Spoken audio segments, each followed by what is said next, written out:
자, 어젯밤 마라톤 논의 끝에 정부 조직법 개정안에 합의했고 그리고 오늘 오후 국회 본회의를 통과했습니다. 찬성 182표.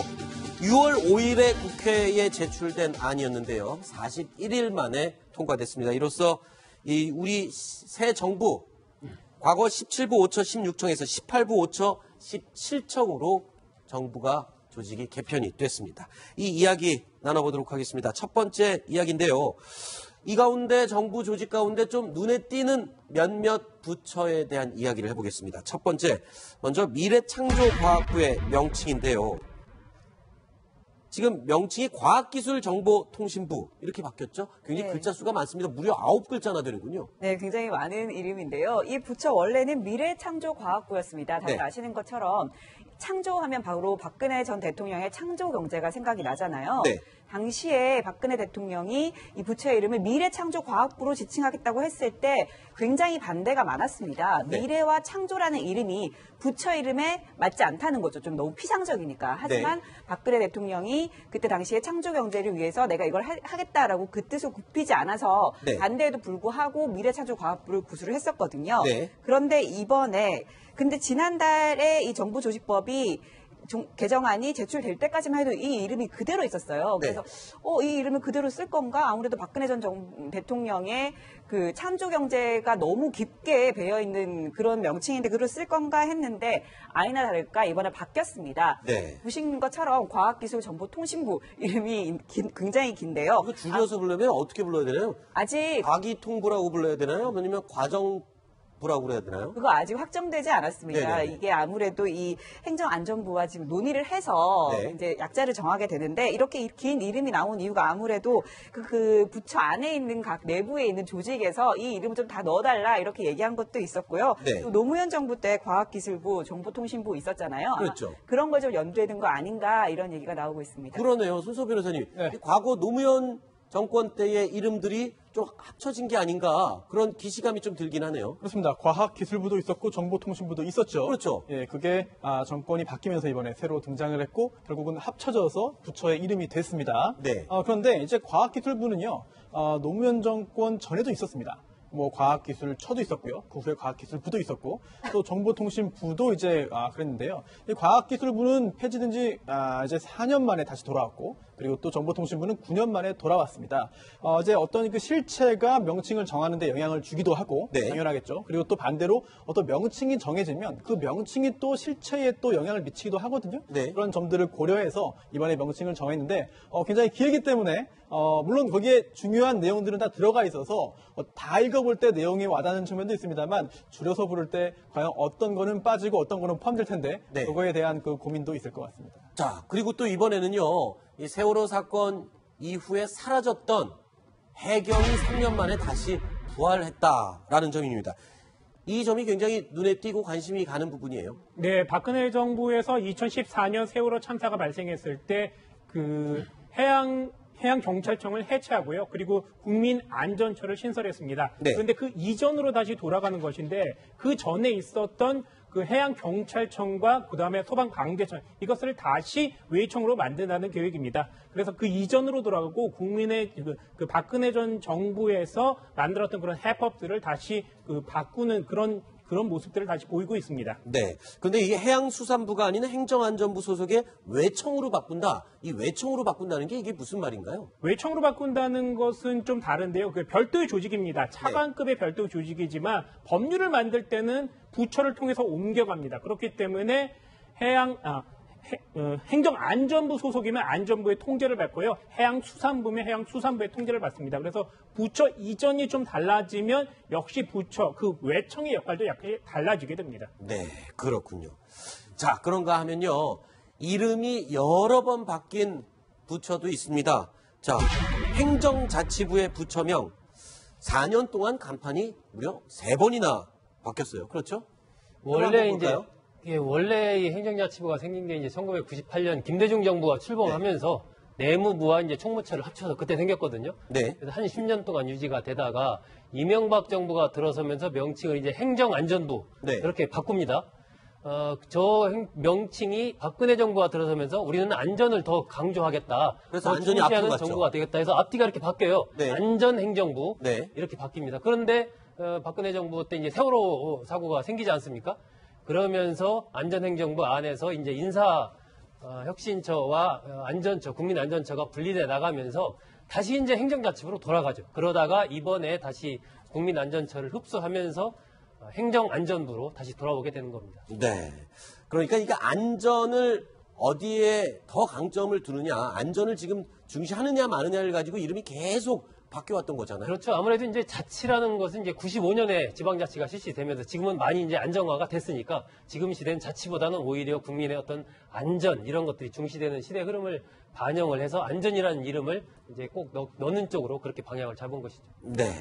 자, 그런가 하면 그동안 20년 넘게 외청으로 있었던 중소기업청이요. 중소벤처기업부로 승격이 됐습니다. 이 부분은 아무래도 일자리 창출 뭐 이런 것과 관련이 있는 것으로 보이는데 맞습니까? 네, 그렇습니다. 아무래도 지금 유일하게 원래 현재 17부거든요. 그런데 네. 18부, 부가 하나 늘었습니다. 지금 유일하게 승격된 부가 중소벤처기업부입니다. 이 부 같은 경우에는 문재인 대통령이 일자리 창출을 항상 대선에서 공약을 했었고요. 그리고 이 중소기업청을 승격을 시키겠다라고 또 대선 공약을 했었습니다. 이걸 이행한 부분인데요. 이 아무래도 청에서 부가 되면 아까 이유정 기자가 얘기를 한 것처럼 그동안 법안을 이렇게 보통 내려면 그 산업부나 이렇게 소속이 되어 있는 부를 통해서만 할 수가 있었어요. 네. 그렇지만 이제 청에서 부가 되면 장관이 생기잖아요. 장관이 생기면 이 중소기업 위주의 정책의 법안을 발의를 할 수 있고 그럼 정책을 또 주도할 수 있기 때문에 중소기업을 많이 배려를 하고 활성화시켜서 일자리를 만들겠다라는 네. 의지가 담겨 있다고 볼 수 있습니다. 또 이게 최초로 외래어가 부처에 반영된 이름에 들어간 그런 경우이기도 합니다. 그래서 네. 원래 처음에는 벤처라는 말 대신에 뭐 창업을 넣자. 네. 그래서 뭐 중소창업지원부, 뭐 중소창업기업부 뭐 이렇게 가다가 네. 결국 이제 행안 이 회의에서 아니 벤처라는 게 지금 뭐 법률 용어로도 다 쓰이고 하는데 무슨 문제가 되느냐. 원래 부처 명칭을 확실히 하기 위해서는 네. 또 어떤 벤처기업에 대한 진흥 이런 것을 위해서는 벤처라는 이름이 꼭 들어가야 된다. 네. 해서 이제 우여곡절 끝에 중소벤처기업부 이렇게 이제 확정이 됐습니다. 네. 자, 일단 문재인 정부가 이 국정 운영의 첫 발걸음을 떼는데 가장 중요했던 두 가지 추경안과 그리고 정부 조직 개정안. 자, 이 두 가지 중에 일단 정부 조직 개정안에 대해서는 통과가 됐어요. 이제 통과가 됐으니까 다행인데 추경안에 대해서는 아직까지 해결이 되지 않고 있습니다. 이 부분에 대해서 어제 청와대에서요. 오찬에 함께 있던 영수회담에서도 이런 걱정을 하는 농담이 오고 갔습니다. 그 내용 잠깐 들어보시겠습니다. 짧습니다. 추경이고 뭐고 좀 들어줘야 뭐. 상추, 이 산정을 지금 못 드시고 있어요. 그쪽에. 자, 그만큼 지금 추경안 통과에 절실하다라는 문재인 대통령의 어떤 토로함이었고 거기에 이제 뼈있는 농담으로 받은 추미애 대표의 대답이었습니다. 그렇죠? 그렇죠. 지난번에 추 대표가 이른바 머리 자르기 발언으로 인해서 네. 야당에서 추 대표를 상대하지 않겠다. 앞으로 추자도 꺼내지 마라. 뭐 이제 이렇게 얘기하면서 추경 처리가 좀 난항을 겪는 그런 상황이 벌어졌고 그것에 대해서 이제 문 대통령이 추경 처리가 좀 원만하게 빨리 됐으면 좋겠다라는 소망을 표현을 하니까 네. 추 대표가 그러한 야당의 움직임 이런 것들을 비판하면서 한편으로는 이제 어쨌든 본인과 관련해서 이런 사태가 빚어진 거에 대한 약간의 미안함 뭐 네. 이런 것들도 좀 표명하는 그런 장면이라고 해석이 됩니다. 자, 지지부진 늦어지고 있는 추경안 통과를 두고 연일 민주당 내에서는 성토의 목소리가 이어지고 있습니다. 자, 민주당의 김태년 정책위 의장의 목소리 국민의당을 향해서 아주 토론을 하고 있습니다. 들어보시죠. 저하고는 뭐 평소에 호영호재하면서 친하게 지내는 분위기는 합니다만은 정치 그렇게 하시면 안 되는 거죠. 그리고 저하고 이번 과정에 있어서도 몇 차례 통화를 통해서 추경에 담는 것은 조금 거북하니 작년에 예비비로 편성해놓은 목적 예비비로 편성한 거 그건 써도 좋다라고 우리한테 이야기를 한 바가 있지 않습니까?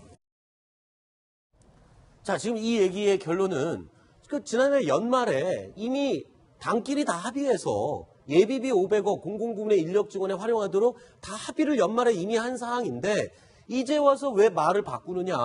그러면서 지금 토론을 하고 있는 거잖아요. 그렇죠. 지난해 연말이라고 하면 지금의 여야가 바뀌었을 때입니다. 그랬죠. 네, 그때 바로 이제 정부 예산안을 통과시키면서 다 같이 좀 공공부문 인력을 좀 증원할 필요가 있다. 그런데 공감대를 형성을 하고 대신 아무래도 예산을 고정적으로 편성하는 건 힘드니까 예비비로 하겠다라는 부분에 대해서 다 같이 얘기를 해놓고 지금 여야가 바뀌니까 갑자기 입장을 바꿔서 무조건 반대하는 거 아니냐. 왜 다들 뭐 지난 연말뿐만 아니라 대선 때도 다 같이 공무원 증원이 필요하다고 얘기하지 않았느냐. 근데 왜 이제 와서 다 같이 안 된다고 하느냐라고 하면서 지금 여당 입장에서는 굉장히 억울하다 이렇게 얘기를 하고 있는 겁니다. 그땐 옳고 지금은 틀리다.